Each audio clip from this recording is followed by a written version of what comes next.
Olá, assinante do canal 14 da NET. Estamos no ar com mais uma programação do Visão Geral. E hoje eu conto com a participação muito especial do nosso amigo José Augusto, nosso amigo de todos os dias, de todas as horas, né? José Augusto, seja bem-vindo mais uma vez na programação do Jornal Visão Anápolis. O prazer é nosso estar com você aqui hoje, mais uma vez, ô jornalista Eliane. E hoje temos a visita de uma pessoa que vai nos orientar e dar uma aula para o nosso telespectador com relação ao meio ambiente. Você quer fazer a identificação dela, por favor? Oh, perfeitamente. Nós estamos aqui com a engenheira Nayara. Ela que trabalha lá no meio ambiente. É um prazer tê-la aqui. Prazer imenso em recebê-la. Obrigada. Prazer meu estar aqui, podendo estar falando um pouco desse trabalho que a gente tem feito lá na secretaria. E muito obrigada pelo convite. Nayara Ramos, engenheira civil, ela que é chefe de gabinete do meio ambiente, habitação, planejamento urbano e agricultura. A sua área é mais habitação, não é isso? Isso, a minha área hoje ela está focada na parte de habitação, planejamento urbano, porque são interligados, né?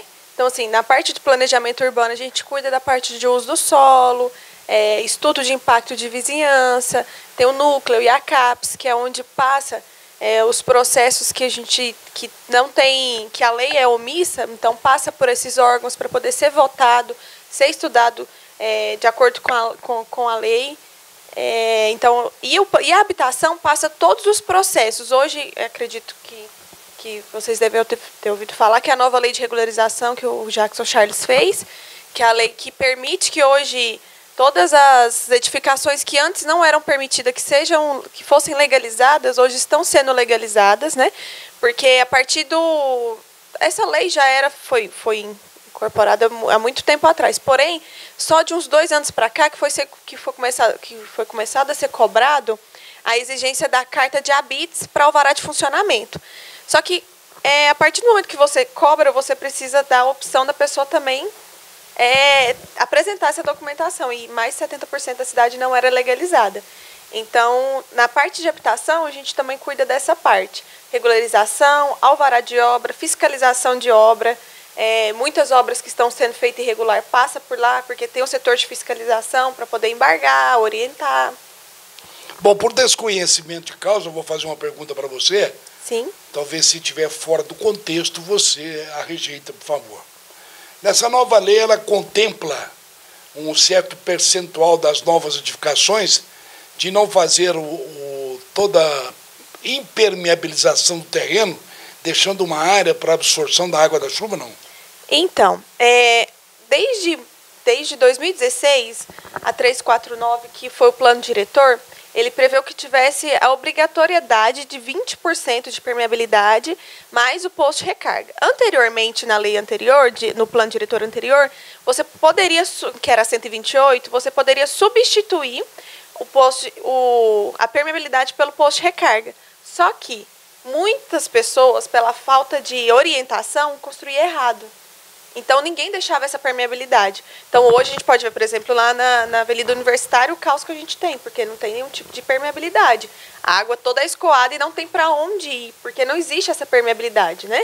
Então, desde 2016, foi criada essa obrigatoriedade dos 20% de área permeável, mais o posto de recarga.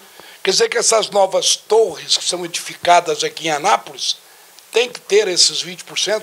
Tem que ter. E já talvez adiantando uma dúvida que muita gente tem, Nayara, mas a maioria dos prédios tem subsolo. Sim, por isso é obrigatório apresentar uma bomba que vai bombear essa água. Então, por exemplo, eu vou fazer um rebaixo, vou fazer um subsolo, eu tenho a obrigação de ter um posto de recarga lá dentro desse local. Nayara, a gente vê que realmente hoje em dia está difícil, né? Até para as pessoas fazerem uma compra de um terreno. E eu vi aqui quem que foi o mentor daquela cartilha instruindo as pessoas a comprar, a tirar as licenças. Uma cartilha muito boa, que inclusive eu estou aqui com ela na mão, viu, José Augusto? Ensina passo a passo, é muito boa. Quem foi? Então, quando o Jackson me chamou para a primeira entrevista, ele falou que precisava de alguém que fosse técnico na área e que precisava dessa cartilha de obra. Eu falei, Jackson, coincidentemente, eu já tinha feito, eu tinha até apresentado antes para o meu antigo secretário, só que, como a gente estava passando pelo processo do alvará de construção online, a gente acabou focando em outra coisa, né? Acabou focando no alvará de construção online. Então, o Jackson falou, então, a condição de você ficar é que você me apresente essa cartilha pronta. E assim foi feito. Eu trabalhei nessa cartilha, a gente trabalhou na alteração da 349, que agora, 19 de dezembro, teve alteração do plano diretor, né? Certo. Dia 19 de dezembro. Qual foi a alteração? Teve várias alterações. Primeiro, post-recarga, a gente aumentou a permeabilidade obrigatória. Antes era 0,6 o índice, hoje é 0,12. Simplesmente dobrou. Dobrou. Continuando. Então, essa foi a condição, que eu ficasse, mas para apresentar para ele essa cartilha. Então, eu dei continuidade, concluí, a gente apresentou na CIA, e a gente fez essa reunião na CIA porque, assim, eu já estava com os olhos cansados de tanto ver a cartilha. Então, eu não conseguiria fazer uma correção que fosse necessária. Certo. Então, a gente apresentou para arquitetos e engenheiros da cidade, que também será um público-alvo, assim como as pessoas leigas, né? Certo. Para poder eles orientar. Olha, fiquei com dúvida em tal aspecto, em tal ponto. Acho que tal ponto você poderia aprofundar mais. Então, a gente apresentou, e ontem, inclusive, a representante do CAU Anápolis já mandou algumas dúvidas e alguns questionamentos para serem alterados na cartilha. Certo. Aqui está falando, José Augusto, pretende construir em Anápolis? Saiba passo a passo. Qual o primeiro passo? O primeiro passo é tirar a certidão de uso do solo. Segundo? O segundo passo, a gente precisa estar procurando um profissional para poder estar orientando. Porque hoje a gente tem uma política um pouco complicada. As pessoas não procuram os profissionais adequados para cada tipo de serviço. Por exemplo, se eu estou com um problema no joelho, eu não vou procurar um dermatologista. Um dermatologista. Eu vou procurar uma pessoa, um ortopedista. Então, da mesma forma, a pessoa que é orientada hoje a cuidar da parte de venda de imóveis é o corretor. Então, a gente orienta. Procure um corredor devidamente credenciado no CRECE. Tem muito picareta por aí, não? Uai. Nossa, eu falei do segundo passo, né? Então, o segundo passo é documentação. Isso, a certidão de uso do solo, procurar, quando você já sabe o terreno, procurar um corretor de imóveis, uma pessoa devidamente registrada no CRECE. Certo. Depois, você já sabe, você tem que definir, depois que a certidão de uso do solo pronta, que você definiu o que você Essa certidão de uso do solo, ela dá direito a quê? A gente construir o quê? Por exemplo, eu já tenho em mente que eu quero construir como o senhor disse, uma boate. Se eu quero construir uma boate em Anápolis. Então, agora eu vou começar a procurar o local. Certo. Então, eu encontrei um terreno, o corretor me apresentou um terreno aqui no centro, na Avenida Goiás. Eu vou tirar uma certidão de uso do solo para saber se eu posso construir. Provavelmente. Impacto de vizinhança, sonorização. Isso aí, o impacto de vizinhança. Estacionamento. Exatamente. Aí o uso do solo vem exigindo todas essas condições. Eu tenho que apresentar a documentação, licença ambiental, para saber se eu não vou. Qual impacto ambiental eu estou fazendo naquele local. Então, o uso do solo, ele vem para saber, olha, você pode ou não construir. E, se puder, você tem que apresentar essas documentações. Certo. Então, o José Augusto não pode sair comprando qualquer lote aqui no centro para colocar uma boate. Não quero nem dinheiro para isso eu tenho, né? E aí, mas, certo. Então, se ele não comprou o lote, ainda dá para livrar. E se comprou? Se comprou, essa é a questão. A gente está querendo orientar que a pessoa não passe por isso, porque muitas pessoas, a gente tem muitos casos lá de pessoas que até choram na secretaria, porque comprou o terreno, agora quer construir uma fábrica. A gente teve um caso recentemente de um senhor que queria construir uma fábrica. Ele, mas na minha rua já tem uma fábrica. Só que a lei ela não pode vir para prejudicar. Então, quem tem uma fábrica anterior à alteração do plano diretor, que foi anterior a 2016, comprovado com cartão de CNPJ, a gente não pode tirar ela de lá.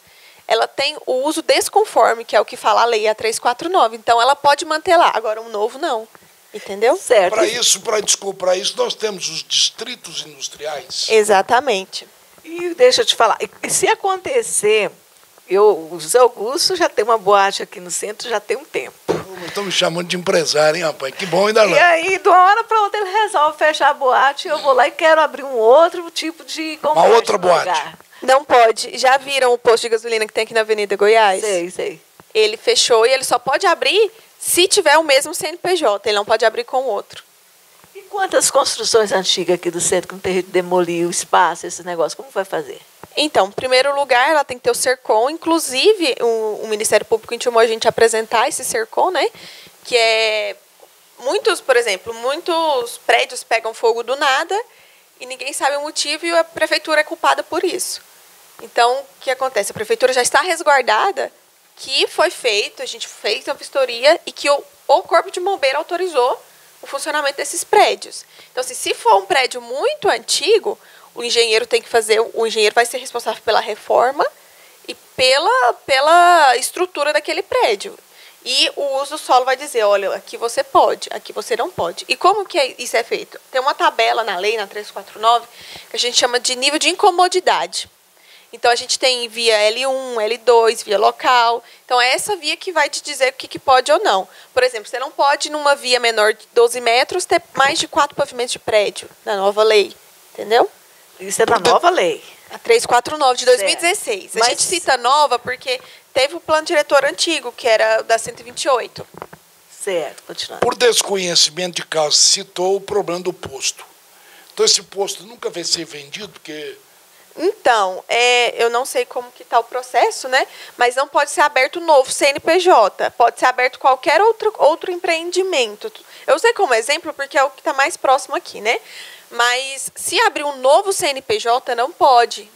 Se ele voltar a funcionar, tem que ser com o mesmo CNPJ. Porque ele já tem um respaldo da lei de um uso desconforme.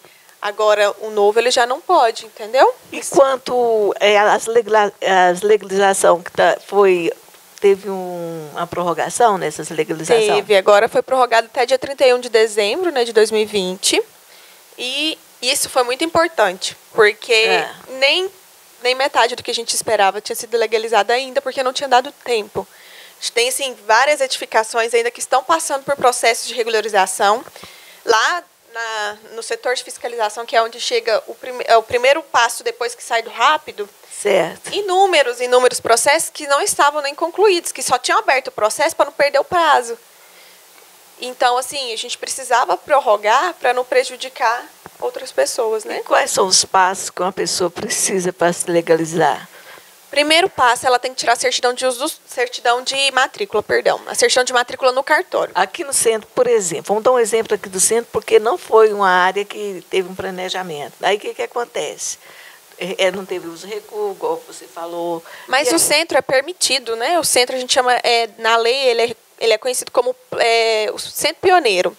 Então, o centro pioneiro hoje é o único local que não é necessário. Na verdade, com a nova lei, comércio não é obrigatório mais recuo frontal, né? Não? Não. Mas tem que deixar a vaga de garagem. Então, a pessoa opta por deixar lá dentro ou por deixar na frente. O ideal é que seja na frente, né? Que você perde menos espaço. Mas isso é parte técnica. Certo. Agora, o centro nunca foi obrigatório o recuo frontal de 5 metros. Certo. E sempre foi permitido o centro poder alugar a vaga de garagem externa ao lote. Ah, é? Num raio de até 250 metros. Que ótimo para eu saber, não sabia disso. Mas, Nayara, me fala, por exemplo, se eu vou na imobiliária, vou lá alugar a antiga boate do José Augusto. Virei empresário, viu, Darlan? E aí chego lá, eu quero montar uma farmácia. E aí eu vou ter que colocar dentro dos padrões ou permitido, e se não pode colocar farmácia lá, então, por aí exemplo? a senhora vai tirar o uso solo para farmácia. Se for permitido a farmácia, a senhora tem que tirar a documentação da vigilância sanitária, tirar o vará de funcionamento, todos esses passos é obrigatório o uso solo. Mas em cada canto da cidade não tem assim, agora, por exemplo, eu posso fazer isso aqui eu não posso. Como que é? Então, de acordo com como eu estava explicando para a senhora, de acordo com a via. Certo. Por exemplo, como que eu vou colocar... você sabe ali onde é a Rua do Alzego? Sei. Vamos citar um exemplo. Como que eu coloco um posto de gasolina naquela rua? Tem como. Não tem como. Então, assim, tudo é avaliado, é fiscalizado, a gente tem um fiscal que quando você abre um processo de uso do solo, se não está descrito na lei, porque a gente tem um plano, um mapa da cidade toda, que vem demonstrando que foi estudado, foi feito um georreferenciamento, que mostra, olha, essa via é uma via local, essa via tem 12 metros de comprimento, essa via tem só 7. Então, assim, a gente tem esse estudo lá, então quando a pessoa abre, a gente abre o mapa, a gente não, tem a pessoa específica do uso do solo, né? Certo. Ela abre o mapa, verifica, olha, aqui não pode ser feito esse empreendimento.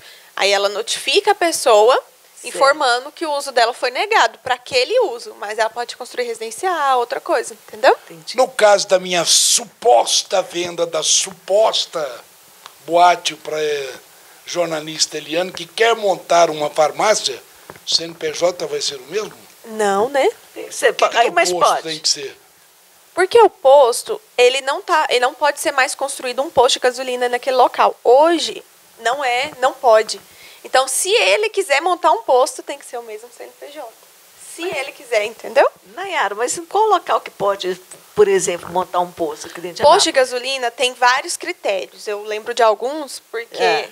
faz tempo que eu não analiso posto de gasolina. Sim. Mas, primeiro critério, tem que estar 100 metros de radiobase, tem que estar 100 metros de córrego, o que não está ali. Na José Sarney, aqui Pois próximo. porque essa veio em 2016 essa lei, né? Ah, tá. Tem que estar localizado numa esquina, com frente mínima de 12,5 para poder sair. Então, são vários requisitos que esse posto tem que adequar. Não pode ser... a via tem que ser a via adequada, eu não me lembro ao E certo um qual é a salão via. de festa? Salão de festa também tem que ser adequada ao tamanho da via e o local. Mais uma vez, por desconhecimento de causa. Aqui na Vila Santa Maria de Nazaré, naquela rotatória daquela igreja linda, tem um posto que vai ser inaugurado agora. Você já viu, né? Sim. Já vi, sim. Pois é, está normal. Normal. Aliás, se não tivesse pergunta idiota também, né? Não teria sido construído ali, mas é estranho, né, não? Então, Uma rotatória, um ele... depósito de gás em frente, é um negócio estranho. Então, o alvará de funcionamento, ele teve o alvará de construção. Agora, resta saber, eu não sei informar, porque não é na minha parte, porque isso é parte de postura, né? Se, por exemplo, o depósito de gás tem alvará de funcionamento, né? A gente não sabe. Certo. Então, E nos fala, então, um pouquinho sobre os processos online, como que são feitos. então, os processos online, eu tive o prazer de participar junto com o antigo secretário, junto com a Flávia, que cuidou dessa parte, né? O prefeito trouxe a Flávia justamente para poder fazer essa parte. E eu, a Rafaela, que a gente está na parte dos analistas que entrou por último, a gente teve o prazer de participar junto, né? De fazer os Certo. memoriais, de estudar. Então, hoje é uma ferramenta que tem ajudado muito. Eu tenho colegas na área que agradecem e é apaixonado pelo alvará online, porque você tem um prazo de 48 horas depois que cai na caixa do analista para receber uma resposta de uma análise, né? Então, Certo. é o processo mais rápido que a prefeitura tem hoje. Aí, vamos supor, tudo sai online mesmo? tranquilo? Online. O uso do solo também tem uso do solo online. Veio desburocratizar. Exato, veio desburocratizar. Isso é ótimo. Outro passo, quais são os preenchimentos no processo online? É fácil? Então, a gente já fez Tem que ter várias... um profissional para isso, né? Eu não dou conta. Então, tem que ter um engenheiro ou um arquiteto. Por quê? Certo. Quando você entra para fazer o cadastro no Portal do Cidadão, você tem a opção que você seleciona. Eu sou contador, eu sou engenheiro, eu sou um contribuinte ou eu sou um funcionário público. Se eu for o contador, eu tenho que apresentar a documentação que comprova que eu sou contador. Se eu sou engenheiro ou arquiteto, da mesma forma. Funcionário público também da mesma forma. Por quê? Essa ferramenta do Portal do Cidadão, ela permite que por exemplo, o funcionário público tenha toda a sua vida, seu histórico, né? Do seu trabalho seja mostrado ali, do RH, contra-cheque. Agora, o engenheiro, você tem a opção de abrir o processo alvará de construção, o termo de alvará de construção, tudo ali dentro. Então, você acompanha o seu processo lá. E somente o perfil arquiteto ou engenheiro tem a opção de abrir um processo de alvará de construção. Outro perfil não tem. Quer dizer que essa cartilha veio eliminar o coronelismo urbano, é isso? Defina coronelismo urbano. É aquele político que mandava fazer, não, pode fazer, não tem problema não, e liberava tudo. Assim, eu entrei nessa nova... Tem 3 anos que eu estou na prefeitura.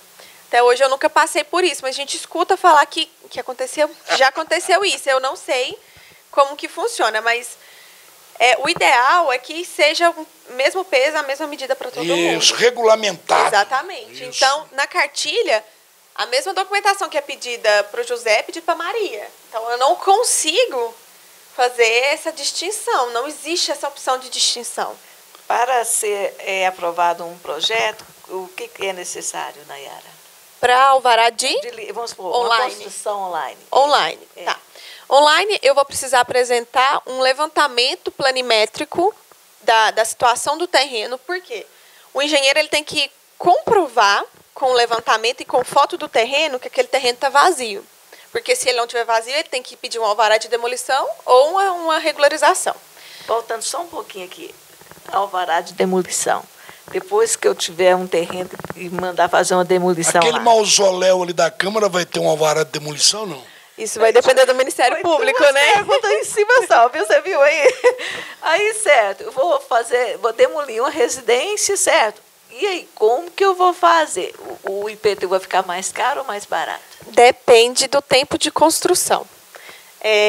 Eu tive um cliente que ele até mora nos Estados Unidos que passou por um caso parecido, porque ele... Você já notou as perguntas da capitalista, né? Já notou, né? Que ele tinha uma edificação antiga, então ele tinha até uma certidão de tempo daquele local, que era uma edificação antiga, então o IPTU era bem menor. Demoliu, a partir do momento que faz a demolição, você tem um lote vago. Lote vago, o ITBI... O valor que é cobrado é maior. É maior. Então, a partir do momento... E se você constrói, faz uma construção nova, o valor também é diferenciado. Mais barato do que a construção, do que o lote vago, mas é mais cara do que a construção antiga. Doutora Nayara, na época da construção daquele elefante branco da Câmara, não tinha essa cartilha? Não tinha essa cartilha, ela é nova. Você foi a toque de caixa? Eu acredito que foi. Doutora Nayara, me fala, continuando, quais são os documentos, né? Certidão, a certidão de matrícula, certidão de uso do solo, o levantamento planimétrico assinado pelo engenheiro e pelo proprietário, ART ou RRT, que é a anotação de responsabilidade técnica daquele profissional sobre aquele serviço. Certo. Se for empresa, cartão de CNPJ e a documentação da empresa e documentos pessoais do proprietário. Certo. E, detalhe, tem que ter anotação na ART para os profissionais, tem que ser feita a anotação de posto de recarga, anotando a volumetria em metros cúbicos daquele posto de recarga que é obrigatório, certo. E do levantamento do terreno total. Por exemplo, o terreno tem 300 metros, eu tenho que anotar que eu fiz o levantamento de 300 metros daquele terreno. Por quê? Muitos terrenos, a gente tem casos aqui em Anápolis que tem, por exemplo, 300 metros, mas lá no local tem 340, 330. Aí a gente exige que a pessoa faça uma retificação de matrícula. Retifique aquela área no cartório. Entendi. Com essa cartilha, o empresário da área de construção civil não reclama muito que dificultou, não? Pelo contrário. Facilitou, demais, porque muita gente ainda tem dúvida. Por exemplo, tem empresário, tem empresa que vem de fora, por exemplo, veio a MRV, eles ficaram perdidos, porque são muitos detalhes e não tinha um documento específico direto. A pessoa tinha que ir no rápido pegar uma documentação, aí tinha que voltar na prefeitura pegar outro documento. Então, assim, facilita para o empreendedor que quer vir de fora empreender em Anápolis, como construir. A cartilha é o GPS do empreendedor. O GPS da construção civil.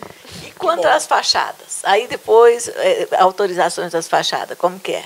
Então, para a fachada, dentro da lei, ela tem alguns parâmetros, né? Você não pode passar, você não pode colocar, não pode cobrir o passeio público. Se você fizer um elemento na fachada, tem que ter, no máximo, não pode passar do recuo frontal. Então, tem todos esses detalhes, né, que tem que ser atendido.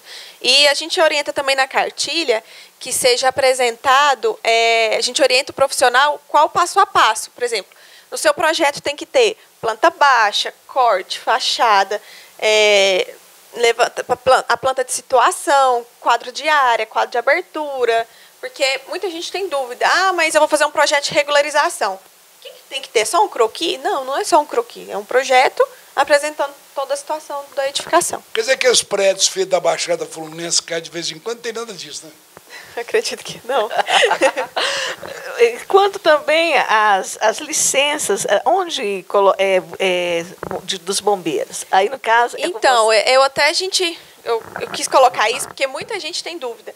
Onde é que eu tiro o RIT? Onde eu tiro o WAVE? RIT? O que quer dizer RIT? RIT é Relatório de Impacto de Trânsito, que é para edificações residenciais acima de 5.000 metros quadrados e edificações comerciais acima de 2.000 metros quadrados, que é o impacto que vai trazendo aquele trânsito, né, no local.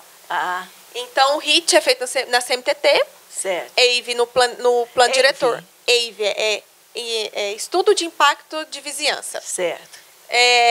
O SERCOM, ou Alvará dos Bombeiros, é feito no site dos bombeiros. Na cartilha eu cito passo a passo onde a pessoa vai encontrar. Vigilância sanitária, eu cito até o endereço, telefone, com o que a pessoa vai falar lá, para poder tirar essas dúvidas. Certo. E acredito que são esses. E licença ambiental, que eu cito também todo o passo que a pessoa consegue. Olha, que tem muita coisa, nós temos que trazer a Nayara aqui novamente, porque não deu nem para começar. Ao nosso tempo, a produção está dizendo que... Mas que o programa foi extremamente esclarecedor. Pai, Darlan já estourou o tempo mesmo. Nayara, doutora Nayara. Doutora Nayara.